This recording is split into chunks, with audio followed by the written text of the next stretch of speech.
You hear the screeching of an owl, you hear the wind begin to howl. You know there's zombies on the prowl, and it's terror time again. They've got you running through the night.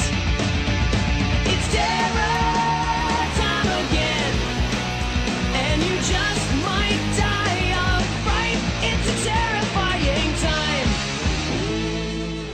Only 3 things are assured in Zomboid: looting, zombification, and death. But maybe we could find a way to put off those last 2, or at least make them sting just a little bit less. That's right, we're covering mods that either help to survive the infection, or make death a little less painful by letting you keep your skills and recipes one way or another. Before I begin, I want to give a shout out to the FOXFIRE for her lovely artwork. Be sure to check her out down below, as well as my other links. Now let's dive in, shall we?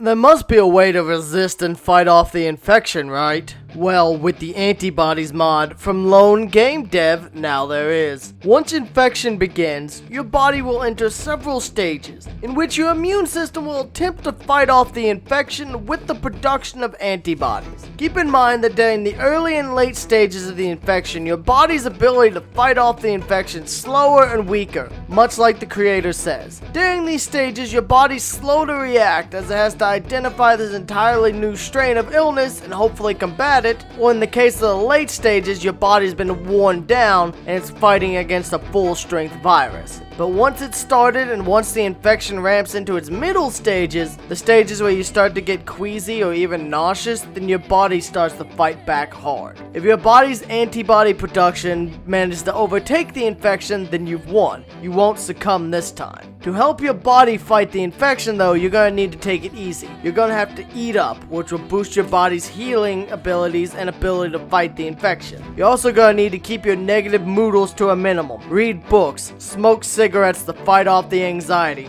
take antidepressants, cook a nice home-cooked meal with plenty of seasoning and variety. Do whatever you can to keep the anxiety, boredom, and depression at bay. If you can successfully do this, then you've got a fighting chance to fight off the infection, and you may just pull through. Keep in mind, even after you've successfully fought off the infection, you're gonna have to deal with the wound that caused it. I personally find bites are the easiest to survive off the infection methods, however. While the bite itself takes weeks to heal, you know instantly that you're infected, and therefore you can hold up in your home and start fighting the infection immediately. It doesn't have much time to try to overtake your body and beat your immune system.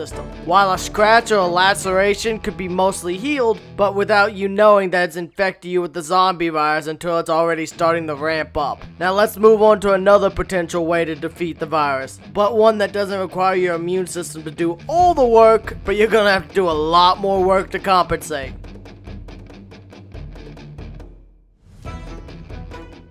Now this one is a doozy. Although it does add a nice way to learn and train your first aid skills without being hurt, this one requires a large amount of specialty equipment that you'll have to make, along with finding some very rare pieces of equipment, 2 of which can only be found in one location each. I'll do you the favor of showing you exactly where to find these 2 pieces of equipment using the Project Zomboid map, much like in my sightseeing videos. Now if you're using a mod map, you may have an easier or even harder time finding them, but I'm only covering the vanilla map for this video. Now the sectional table, which you need if you want to gain enhanced levels of XP from dissecting the bodies, well that's only found at the hunting lodge located to the northwest of the mall, which is in the Bedford Station part of the map across the tracks and the bridge. And that's the easy one to get to. Because the other one, well, I hope you enjoy an excursion off the Rosewood, specifically to the military base, as it's the only source of computers in the vanilla map. And you will need this, for it's the only way to use the chromatograph to isolate antibodies for the creation of vaccines and medication to cure the infection. Good luck with that. You'll also need other specialist equipment that you'll have to create to set up a lab, as well as find books to learn recipes and abilities, as well as learn what you need to use to protect yourself while you tinker on the undead.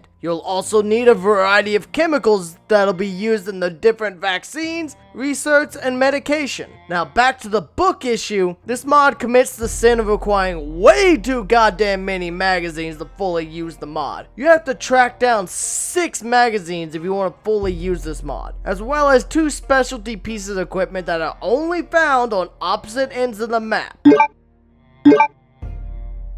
One of which can be extremely dangerous, and the other one will definitely kill you if you don't find a way to draw out all the zombies from the military base. After going through all of that, you'll need to create a workbench if you want to create any of the other equipment that you need to in-depth study the virus, the zombies, and their parts, as well as synthesizing all the medications and the chemicals you'll want to create. Now that we've finally done all of that, we can start dissecting zombies at the highest XP rate and start creating our mad science. Pick a zombie, chuck it on the table, and slice it up. Be sure to quickly store the infected blood or it'll spoil on you. And keep in mind, you need specific clothing though to safely slice up the bodies. Be sure to study the recipes intently and also prepare supplies such as test tubes beforehand so you can immediately store them, or else all that's been wasted. And then you can finally begin the processes of studying them and concocting the necessary parts to go into medications. From here, you can start leveling up your first aid and use that to be able to create various vaccines and medications. Also keep in mind that not all the vaccines will be good though. The starting one, a simple vaccine, can just as easily kill you as save you, as it only slightly reduces the chances of infection, barely couples with the booster medication albumin, does not provide any immunity at all, and on top of all that, it has a 40% of chance of infection if you're healthy. So you may just give yourself the disease and succumb to it after doing all that work. And the higher level vaccines and even a cure are better. Eventually you can grind up to being effectively immune to the virus, but it's such an intense and annoying grind with so much equipment and shit being needed to make it work. Not to mention how many bodies you're gonna have to dissect and hope you get the infected blood samples you need, because if you can get unlucky and get tainted samples instead, which are useless, if you don't put the samples in a tube within 30 in-game minutes, they'll spoil as well. Not to mention the zombie can't be dead for more than 12 hours. Overall, while this mod is an awesome concept, unless it's being used in say a multiplayer server for a roleplay sense, it's honestly too much of a grind and hassle to really be that fun nor useful. I'd recommend you stick with the Antibodies mod, as that one is simple to use and easy to understand without tracking down 2 very rare items to boot. Best thing about this mod, in my opinion, is the fact it does provide a method to train your first aid without being injured, but I'm sure there are other mods out there that do just that at a fraction of the annoyance, because to do even that, you still require surgical equipment such as a coat, a mask, gloves, and a scalpel. Now let's move on to the skill recovery journal, shall we?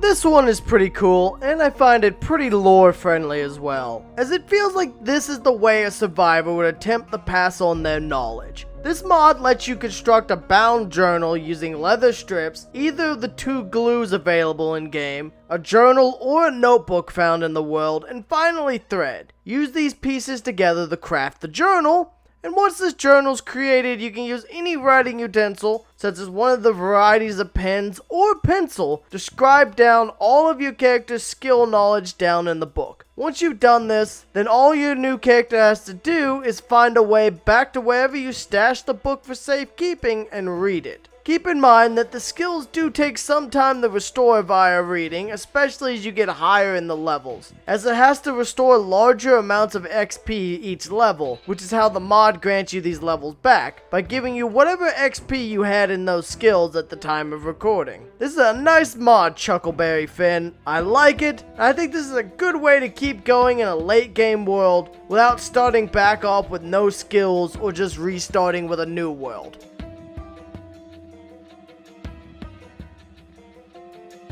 So, did you like that last mod, but you wish it also restored your recipes your character learned? Well, with Death is Not the End by Tommy Sticks, then your wish is granted. This one's also a bit more balanced than the skill recovery journal, as this one only provides you back the skills your character earned and read, not what was provided by the character creator. So no, you can't just go and kill yourself over and over with the different professions to get a bunch of easy levels in each skill. No profiting by suicide for you. I also like the fact that the death token is a 1-up. It's a cute little touch. Plus the evil crackle of thunder and a flash of lightning as your skills are restored is pretty damn cool looking. Overall, it's another good option that, while being easier to obtain, is more balanced than the other option.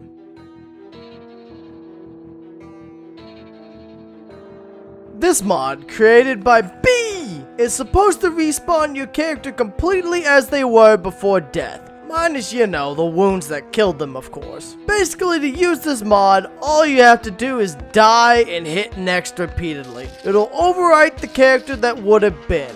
Now keep in mind that this will also often cause you to spawn without any clothing or items, however. So you'll have to go it naked until you can find new clothes or maybe find your old body to steal them. It also seems to often respawn you at the same place your character originally spawned. Let's hope you didn't die there too, or too close to it if it was a particularly violent death. This one is my least favorite of the 3 XP/skill recovery mods, however. This feels too cheap and easy, and it kinda undercuts the survival elements of the game without making you have to work to get those skills and levels back. Personally, my favorite is probably Death is Not the End for balanced reasons, and Skill Recovery Journal for being the most lore friendly, with you having to write down all of your knowledge. I hope y'all have enjoyed this mod showcase, and have found some new mods to keep an eye out for, and hopefully they'll help you in your journey in Zomboid. Maybe take the sting off death or infection just a little bit. Personally, my favorite of the batch is the Skill Recovery Journal and Antibodies for their 2 respective roles.